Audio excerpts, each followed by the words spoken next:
Señor presidente, particularmente yo, como congresista, no he venido a pelear con nadie, ni a enfrentarme ante nadie, ni polarizar las tendencias, ni buscar las fricciones, ni los antagonismos. Más por el contrario, señor presidente, vengo en nombre de mi pueblo ancashino, de una forma tal vez suplicante, tal vez, ¿por qué no decirlo a la manera de ruego?, para que entiendan la necesidad, el anhelo de mi pueblo. Por eso, señor, vengo a decirlo muy cristiana y humildemente, de la forma y del estilo que vengo a vertirlo, en este caso, es haciéndolo a través de mi testimonio como exalcalde. Porque una cosa es teóricamente hablar de las intenciones desde un pupitre, desde un escritorio, desde la capital de Lima, y otra cosa es vivirla ya en las provincias, señor presidente. Y por eso necesitaba de este tiempo. Y mi testimonio es el siguiente, señor presidente. Hace escasamente 1 año y medio atrás estuve como alcalde de la provincia de Huaraz. El pueblo me eligió y me dijeron: Waldo, ahora ya eres padre del pueblo de 180.000 habitantes. Pero tu pueblo es un pueblo pobre, Waldo, lamentablemente. Pero a la vez otros me felicitaron y me dijeron: suerte la tuya, Waldo. ¿Por qué? Porque a la vez tienes la suerte que tu pueblo tenga grandes yacimientos a nivel de megaproyectos, dice que se llaman así, mineros, de tal manera que vas a permitir la reactivación de tu pueblo, de tal manera que ahora sí vas a lograr el desarrollo, el progreso de tu pueblo. Y dicho y hecho, señor, estuvimos expectantes de ese progreso, porque se instalaron 2 grandes empresas mineras. Primero le llaman, dice, la primera etapa de exploración y después de explotación, así le llaman los técnicos. Y esperamos meses y más meses, inclusive nos ilusionaron, nos dijeron: van a invertir más de 2.000 millones de dólares, señor. ¿Y qué pasó, señor? Esperamos meses y meses, y al final, por el beneficio de nuestra tierra, en este caso de Ancash, ¿sabe qué es lo que nos trajeron? No nos trajeron esos 2.000 millones de dólares, no nos trajeron ese progreso, ese desarrollo. Inclusive nos hablaban de nuevos términos. Waldo, ahora tu pueblo va a estar de la mano con la globalización, o sea, la tecnología de punta, la calidad total, la reingeniería, la excelencia, en fin, palabrería, señor. ¿Sabe lo que nos trajeron estos señores? Prostitución, porque se ampliaron más centros de prostíbulos. Nos trajeron discriminación, porque ahora esos mineros, en este caso son extranjeros canadienses, ya eran los gringos, y decían: ¡puf! Apestan estos cholos, y con sus 4x4, con sus carros, siempre han pasado por Huaraz, de la mina hacia Lima, y de Lima para embarcarse al aeropuerto para Toronto. Pero nunca han compartido el qué hacer de los huaracinos. ¿Y qué ha pasado? Cuando me reuní con esos empresarios extranjeros, señor, ¿qué es lo que sucedió? Me convencí lo siguiente: que de esos 2.000 millones y tantos de dólares que supuestamente debieran haber invertido en mi tierra, el 78% lo habían devuelto a Canadá. ¿Por qué? Porque dice que esa tecnología de punta, esa maquinaria, no lo tiene el Perú. Y como tal tenían que comprar toda esa maquinaria, y como tal el 78% regresó nuevamente al extranjero. De allí también contrataron a otras empresas, señor. Otras empresas extranjeras que le llamaban Vía Service. Y al final estas empresas brasileñas, portuguesas, francesas, italianas, no dieron a trabajo a mi gente. De tal manera que de los 922 empleados que contrataron, la gran mayoría eran canadienses, otros brasileños, portugueses. ¿Saben cuántos ancashinos trabajaron allí, señor? 5 ancashinos de los 922 empleados, señor. Después de eso, señor, ya como alcalde, exigí que hagan obras. ¿Saben cuántas obras hicieron? Sí, hicieron 2 obras estos canadienses. ¿Y saben cuáles son las obras que hicieron allá en Huaraz, señor? Obsequiaron gorritos y politos. Y todavía por añadidura, cual jactancia y vanagloria alguna, como que se hicieran vía aspaviento grandes obras, sacaron todavía unas revistas como si estuvieran apoyando a nuestra gente.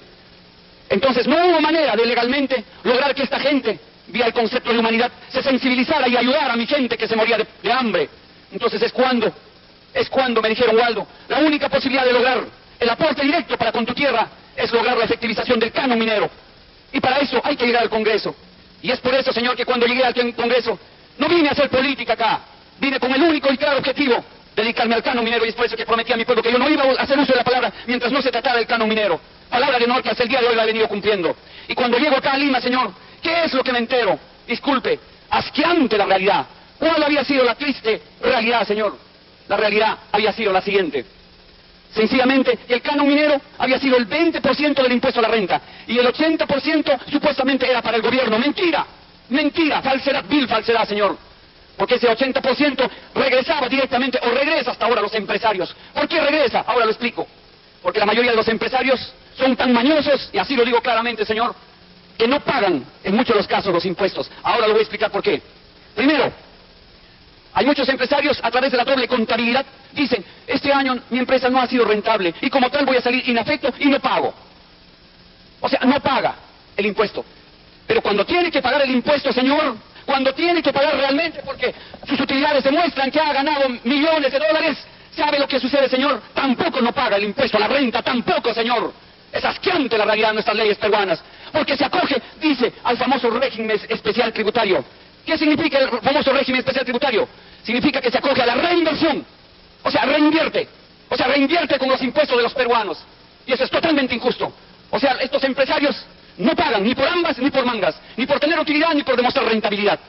Entonces es cuando propuse el 60% del canon, saltó inmediatamente los empresarios a través de la Sociedad Nacional de Industria. Ustedes lo están viendo, quiénes son los que están sacando la cara en este momento por esos empresarios. Saltaron inmediatamente. ¿Por qué, señor? Porque ese 80% es la que afecta justamente a la reinversión. O sea, estos señores compran sus carros, instalan su infraestructura con el dinero del pueblo, señor. ¿Y qué sucede? Cuando lo he planteado a nivel de comisión, es cierto, la comisión no me ha aceptado el 60%, pero sí el 50%, y me parece justo, y es por eso que ha sido aprobado en mayoría.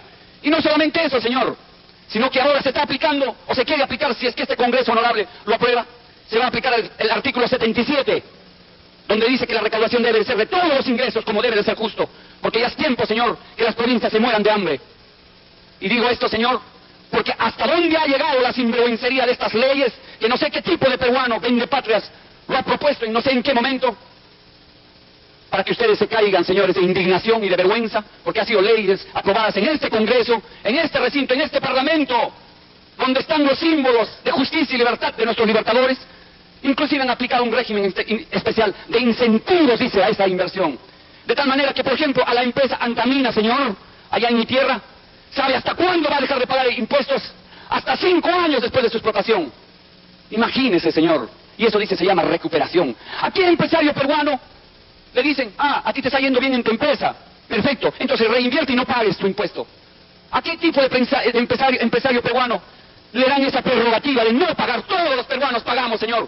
Mientras eso, disculpe este término, queridas sinvergüenzas, porque no tienen vergüenza en la cara esos extranjeros, eso sí se dan el lujo de traer millones, fajos y fajos de dinero y no pagan ni 1 millón de impuestos en el Perú. ¿A qué tipo de empresario peruano le dicen, te voy a incentivar y te vas a dejar de pagar 5 años? De tal manera, no me dejará mentir, lo tiene la relación el congresista Guzmán Aguirre, hay más de 12 empresas en el Perú que van a dejar de pagar hasta el año 2012 sus impuestos. ¿Eso es justo, señor? Ese es un abuso. Entonces, en este momento, mi pueblo, cuando menos, señor, cuando menos, lo mínimo que pide es cuando menos ese 50% del canon minero. Y por añadidura, si ahora se aprueba también en relación al canon hidroenergético, bendito sea Dios, señor, porque ya nos están viniendo inclusive con palabrerías en decir que dice que el agua así como entra también sale, y como tal dice no hay recurso. Por favor, señores, esa es simple falacia que al final lo único que está haciendo son confundirnos. Son entes falaciosos que, claro, como muchos años ya han sido reconocidos por X personajes, pero que ahora sí los peruanos ya hemos abierto los ojos bien claro y no nos dejamos mentir, no nos dejamos sorprender, por más que seamos provincianos. Ahora sí, señor, vengo en nombre, ya no de mi pueblo,